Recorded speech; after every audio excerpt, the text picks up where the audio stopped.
The award-winning Tennessee WildCast is on the air with the latest on hunting, fishing, boating, wildlife watching, and all things outdoors. Make welcome your host, drummer and outdoor expert novice, Jason Harmon. Okay, guys, I appreciate you being with us today. This is a new endeavor here, doing a Zoom via WildCast. I appreciate you guys joining me. We got folks from all across the state, so it's going to be a fun show. I've also got Don co-hosting with me from his back porch there. Don, how's it going? Hey, going pretty well, Jason. Appreciate it. Yeah, I got outside here on the back porch, and it's not quite as scenic as the other guys, but I'll do my best to keep up. Hey, I do want to show off my new find here. This is the new hat you can get at GoOutdoorsTennessee.com. You make a license purchase, or if you just want to go there and get the hat, there's a way you can just go get the hat. But it's a $20 donation, and it's this fills the gap of the I call it the winter hat that we offered a while back that I've been wearing. And anyway, this is the spring and summer version of it. So anyway, it's out there and available as of this past weekend, from what I understand. Awesome. That's good to hear. Good to hear. I knew they were going to be on the market soon, and so they're out there. So, Don, you've been into the office a few times since this pandemic kind of hit. Our offices are closed, but you've been in a few times to do a few things. What's operations looking like now that we've kind of closed the doors to the public right now? Right. We're still working and helping the public. We've got 3 ladies running the frontline phones, Cindy, Juliana, and Claire. They've picked up their duties that they would normally be doing, from their workstation at the headquarters, and they're doing it from their home office. So they've adapted, and our IT folks have outfitted them with the equipment they need to be able to answer the phones and take those calls. And some of the questions that require a certain kind of expertise, where they would normally forward you to licensing or forward you to the boating division, they're doing the best they can. But for right now, if you need help, dial that front number 781-6500, and you'll get some help during normal business hours. So kind of that's how we're working it right now, and a lot of us are working from home. I'm doing the same, and I know I haven't seen you for 2 weeks now face to face, so it's good to see you today. Yeah, it's good to see all these guys on the screen, all their faces. I'm gonna go back to grid view. Hopefully y'all can see that at home. Fishing is wide open. Turkey hunting is wide open. The outdoors are open. So first I want to start with Frank. Frank's our chief of fisheries, and just jump into it. Frank, how are you been doing? How are you adapting to this new schedule, and been out fishing any at all or anything like that? Yeah, Jason, I've been able to get out a few times, and the schedule's it's really a bizarre schedule to have. We're still doing a lot of work from the house. I'm still working on Asian carp. There's a lot of national committee stuff that I'm working on to move some projects forward there. But when I have had a chance to get out, I've been coming to the lake, trying to stay local with my trips. But I've been coming to Priest Lake because I live in Nashville, and it's been pretty good fishing so far. I haven't been killing them yet, but it's been okay. So I'm out here today trying to bring the lake to some people that might see this. Awesome. So your crews are still out in the field working, some are at home. Tell us kind of how you've adapted the regional folks and the regional crews to continue working and keep doing what we do. Yeah, everyone understands that there are, we've got to follow the guidelines for our safety and the safety of others. Fortunately for us, our work groups are fairly small, but they're spread out across the state. So we're talking about 3 to 4 people at times in a very small area. So there are opportunities in a small office setting, but there's plenty of room for them to spread out once they get to work. We're driving in separate vehicles. If we need to go to the lake, we're limiting it to 2 people per boat to keep the distance. And our hatchery staff is very busy this time of year. and they've been able to continue the work that they need to do so that we have fish to stock later this year, so we have fish to catch in 2 years by the time them fish grow up. Our hatchery staff are, we're all biologists, so we understand viruses and contamination issues. We've got a lot of good protocols in place anyway to protect fish, so we obviously step that up and protect ourselves in those situations. Cool. That's good. Good to hear. I'm glad you were able to get out and do a little fishing. You said before we started the call, you said you saw some gizzard shad there at the Elm Creek. Yeah, I just came out here to get on the shoreline to maybe catch a fish or two, but which I didn't do. But it was interesting. The gizzard shad were up real shallow, spawning right now, and I was surprised. I guess not surprised to see them. I know they spawn every year, but you don't always just walk up on 100 gizzard shad in 3 inches of water. So that made me think, there's got to be hybrids or bass right here tracking all this. But if they were, I couldn't catch them. Yeah. Well, I appreciate you trying to bring the outdoors to us and going out there and shooting from the shore. Maybe you can catch one if we lose you, if the signal drops or something. Go catch a fish for all of us. How does that sound? All right. I want to go down the list. We got guys from all across the state with us today, and I want to start with Tim. Tim's in West Tennessee. He's a regional fisheries program manager there. And Tim, what's West Tennessee looking like? How's the fishing? What are your crews up to right now? And just give us an update. Well, like Frank said, we're all taking this virus very seriously. We're practicing social distancing. We're working in very small crews. When we are together, we maintain our distance. And Hunter and Tom, Hunter Henley and Tom Pratt have a real good safety plan for the hatchery. And again, we're just taking it serious, doing the best we can. The fishing depends on where you're at. Reelfoot Park closed several ramps around Reelfoot, so some of the basins are inaccessible unless you want to run a long way, but fishing's kind of slow, pressure's down. Kentucky Reservoir they're catching a lot of crappie. Bass fishing's really good, and it's picking up quite a bit, and pressure is unbelievable because the state park closed the Paris landing ramp, so that focuses other people at other ramps. So it's a situation where park is limited. You better get there early to get a parking spot because fishing is that good on the Big Sandy. State lakes, the same thing. Several, Glen Springs, Herb, and David Crockett all doubled their sales in March from last year. So people are getting out doing fishing and enjoying the outdoors. And from what my creel clerks say, they are practicing social distancing while they're fishing and while they're putting in and out of their boat ramp. So people are aware. People are doing the best they can, but fishing's not bad right now, considering how early it really is. Well, one other thing I wanted to touch on with you is you've got this hatchery out in West Tennessee where they're growing some largemouth. Talk about that a little bit. How's that going? Are we seeing some production? We have a Florida largemouth bass building that's been in production now for, I think this is the third year. And this is our best year ever because they've already raised 700,000 fry. They need 400,000 more to meet their quota. They'll be moving those fry to the ponds, and the ponds are warming up well because of the weather. So they'll be able to get that done, and they're really excited about how well they've done with their Florida largemouth bass program. All right, awesome. And I want to remind folks that the hatcheries are closed to the public. We are still working. Our guys are still out there trying to do their thing. And thank you, Tim. I appreciate it. And well, you're welcome. Yep, get cut off. Thanks for being with us. Let's jump on to Jolly. Mike Jolly. He's up on the plateau, works out of a Region 3 office. He's a reservoir biologist, and we appreciate him joining us today. How's it going, Mike? It's going great. Beautiful day. Good day to be outside. Yeah, it looks like you're in a good spot there. Yeah, this is actually so I'm on Watts Bar Reservoir here, and I'm actually on a fishing pier that we were able to partner on last year. It's a really nice pier.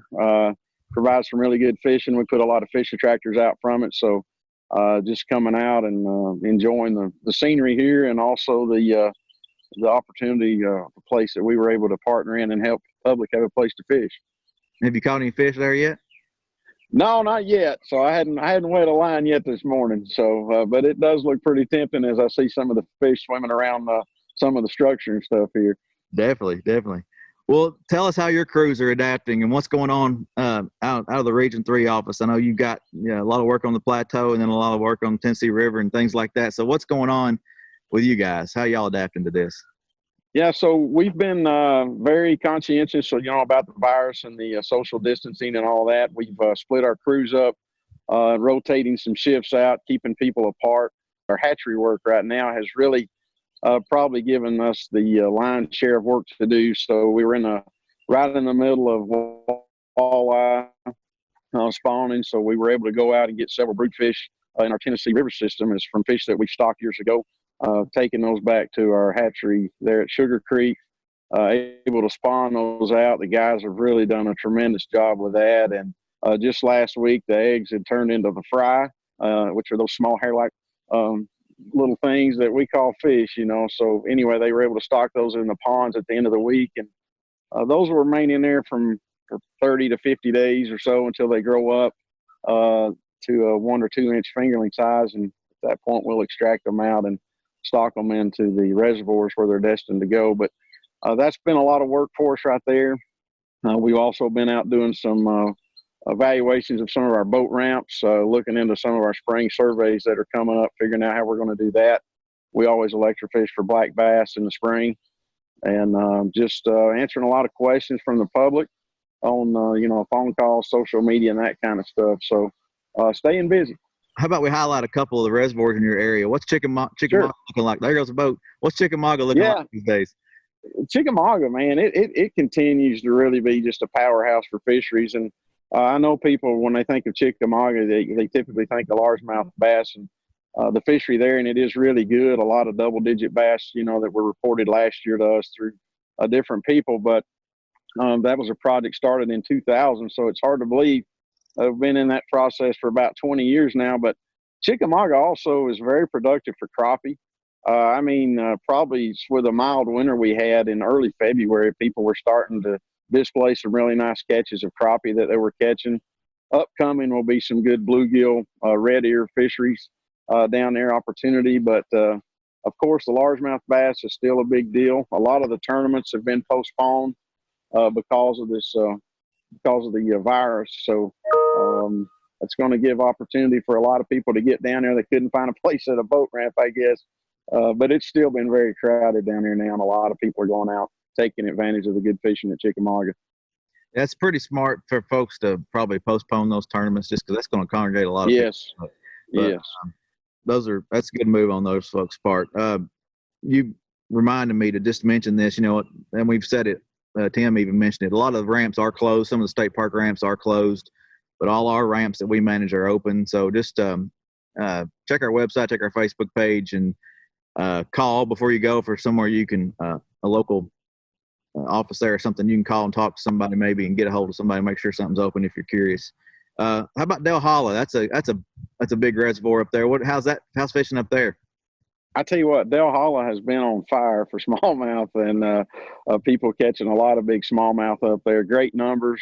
The fish look great, good and healthy. The slot limit up there continues to really produce a lot of good fish in between that 16 and 21 inch range. A lot of people, there's a lot of congestion up there at the boat ramps. I understand from my creel clerk, just a lot of people from a lot of different places that are coming to fish. Crappie fishing has been really good now. A lot of people that are doing the spider rigging and stuff up there, which is kind of a new deal for Del Hollow. You don't see that a lot up there because of a lot of the fish that are caught there are deeper because of the water is more clear than a lot of other reservoirs. But they're enjoying really good success at Del Hollow right now. So would be another jewel of a place to go and fish right now as well. Awesome. One other thing I wanted to touch on, and I know this isn't your wheelhouse, you're the reservoir guy, but Tellico and Sitico area, that's popular for folks to go fishing, and it's still great opportunities there. But people congregating, and Frank and I were talking about this the other day. Some of those areas are open to folks over 65, I think, and for kids under a certain age, and a good chance you could run your hand down a handrail or something, or touch something somebody else has touched. You got to be careful about going to these areas. But just what would you suggest for folks going maybe to Sitico or Tellico area to fish, and give them some pointers there if you don't mind. Yeah, sure. I was able to talk to the hatchery manager at Tellico this morning, and he advised me that all of the stocking and fishing opportunities are still open there. The Forest Service that actually owns the land around there, they've shut down all the campgrounds and, the restroom areas, picnic areas, and those kind of things. But it is a good reminder that when we're out and in places where you do have an opportunity to touch that handrail, like this fishing pier that I'm on, or at a boat ramp with a courtesy dock, it is a good time to observe those guidelines that we have and, protect your hands and any kind of contaminants there. So, but fishing is still in action up there at the Tellico Sitco, and as their plans is to continue stocking and providing that opportunity right now. Cool. Awesome. Well, one last thing. You went turkey hunting this weekend, didn't you? I did. Tell us how it went. I think you had some success, right? It went great. So I had a good morning, had to work pretty hard for one, had to pull one away from a set of hens, but there was another gobbler with him, and he wanted to come check me out, and another hen wanted to come check me out even more, so he followed her right to me. So it was about a 3-hour hunt. So it was quite an adventure there. And what was really neat about it, Jason, I was using a call that my dad makes. He makes these wooden calls, and he had also killed one that morning about the same time I killed mine. So it's quite a family tradition we have there. My dad and I have always been able to hunt and fish together. He's really the one that encouraged me, promoted my love and passion that I have for the outdoors now, that led to the job I'm in today, and so it was very, very special as he and I got to share those stories, and just love being outdoors. Turkey hunting is absolutely one of my most favorite things to do. It's a beautiful time of the year, and when I had more energy, I would come home from turkey hunting and jump in a boat and go try to catch a limit of crappie the same day. But now when you get through hunting hard for turkeys, you may just want to rest a little more. I hear you. I'll share this. I went out, took my son this weekend, Saturday and Sunday morning both, and heard some gobblers, jumped some birds on Saturday, and then I seen an armadillo on Sunday. So that was the extent of my weekend. Yeah, well, things have changed, haven't they? Yeah, it was kind of funny to see. But anyway, well, I appreciate you, Mike. Thanks for being with us if we lose you, and thanks for being here. And jump to Jim and see how things are going. Jim, thanks for jumping on here with us. Jim Habera, he's a fisheries guy in East Tennessee. Tell us what you do, Jim, and bring us up to date on how things are going on in the East Tennessee region. Hey, Jason, I'm the Streams and Rivers Unit Coordinator here in Region 4. So my work group samples and manages all our cold water, warm water, cool water stream fisheries over here in East Tennessee. Right now, we're like everybody else in the state. We're staying busy, but most of our staff is working from home. The hatchery guys still have their duties at the hatcheries to keep those up and running. But we're trying to stay busy. We just finished up doing our annual trout fishery assessments on our tailwaters. We try to get all those done during the month of March, and ahead of those tailwater fisheries being stocked. We want to get that work done before we start dumping new fish in for the year. So we just got those finished up, and those tailwaters look really great.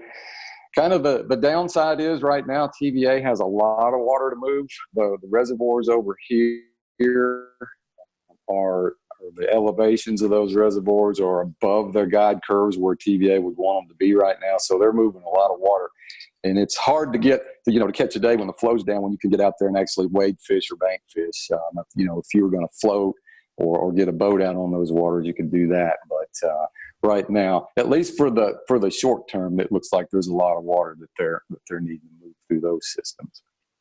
Awesome. So when you mentioned tailwaters, it made me think of the new thing we have on our website, the tailwater fishing forecast. How is fishing looking other than the high water? What's folks going to catch these days? What are they looking at catching? Any suggestions on what to use or things like that? This is springtime, so pretty much you've got a lot of things happening now. If you're a bait angler, that's going to work. Folks that like to spin fish with lures, whether at low flows when the water's down wading or drifting in a boat or canoe or something, that would work. And now, of course, now that we're into the spring season, you're going to have hatches coming off on a lot of these tailwaters, and that'll progress through the spring. So kind of everything. No matter what kind of trout angler you are, I think there's opportunity out there or just around the corner, for that. Awesome. I took my son and family, daughter and wife this weekend, and we caught some on a little small pond, just tried to get away and do some fishing. So it's a good time to be out. It's not too hot right now, not too hot yet. It is. And I would add that all the stocking over here in Region 4, our trout stocking is proceeding according to schedule. We haven't missed anything there. There are a couple places that we stock on state parks. There's Panther Creek State Park in Hamlin County, which, the state parks are closed right now. So that one, our staff from Buffalo Springs had literally just stocked that the day they closed it down. So the fish will be there waiting when they open back up. But right now you can't get into fishing. And then we do stock the Doe River through Roan Mountain State Park, but that is essentially still accessible. There's a state highway that runs through there, and the Roan Mountain State Park campground is closed, and some of their other facilities, but you can still access the river and the fish. And I talked to our hatchery manager up in Irwin, and he said they stocked that last week. And unless there's a portion of the river that happens to be close to or inside of one of these other areas, that might be inaccessible, but the rest of it still is. So that one should still be largely, good to go for fishing. Okay, awesome. Yeah, I know there are a lot of, all the state parks are closed, mainly all the main entrances and things like that, but there is some chances of access if you know of a certain road, like you said, that runs through a park near the water or something like that. But yeah, and of course, I think Mike Jolly mentioned earlier, the Forest Service has closed their campgrounds and their recreation areas and so forth. So you'll want to, if you're planning a trip that's going to involve that, you may want to wait a while. Mm-hmm. But as far as I know, and even with TVA included, their boat ramps are largely still open. I was at one down on Parksville Lake last weekend, and I've never seen so many people down there, and that's a Forest Service, Cherokee National Forest managed ramp, and it was still open. A lot of the TVA ones are still, unless they're associated with a recreation area or something, and there's a few of those, like I know Cherokee and Fort Loudon, some of those, you may want to check on those. You can go to TVA's website. On their homepage, there's a coronavirus update, and it lists all their facilities that are affected by these closures. Okay, that's good to know. Yeah, I knew we'd put out a press release from them on our Facebook and let folks know that some of those rec areas were closed. But that's good to know that maybe some of those ramps are open. So yeah. If it's not associated with a rec area or something like that, it should be open. Okay, awesome. Anything else in East Tennessee you want to cover or talk about? I love it up there. It's a great place. It is. Yeah, I would just say personally, I've been social distancing from the fish from an angling perspective. Unlike a lot of folks, I haven't been able to go yet. So I wish I had a good fishing report to give you, but I've not been able to get out. But hopefully soon I'll get to do that. Keep doing it. Keep doing the good work y'all do, and appreciate everything y'all do out there, and appreciate all these guys. I'm gonna bring everybody's mic back online. That way, if before we get out of here, unmute everybody. But I appreciate everybody joining in and chatting with us. Frank, thank you for leading the charge as the chief in Nashville, and it's a tough job and it's strange times right now, but we're making it happen and trying to keep the outdoors open for everybody to enjoy. So yeah, Jason, it's strange for everybody, and I'm pretty proud of the work that our crews are doing. We're continue to work safely, and I want to encourage anyone that does get to go fishing, try to stay local as best you can. It's not a good time to do a 6-hour road trip across the state. And be mindful of other people that are out there. But like I said, I've been at some of these crowded areas now a few different times, and people have been very respectful in places I've been. So I guess that's been good to see. So I appreciate that. Awesome. Don, anything you want to mention before we get off here? I appreciate you joining us. Just reiterate what Frank said earlier and just said again, staying local, I think, is key to it right now. And, it's a serious situation gripping our nation. And it's great to hear how the guys have accommodated and are doing the social distancing, even in their work crews. It's, it's important to do that. And it's good to hear that that's taken place. But there is work to be done, and there are, those fish it's hard to hit a pause button at a fish hatchery.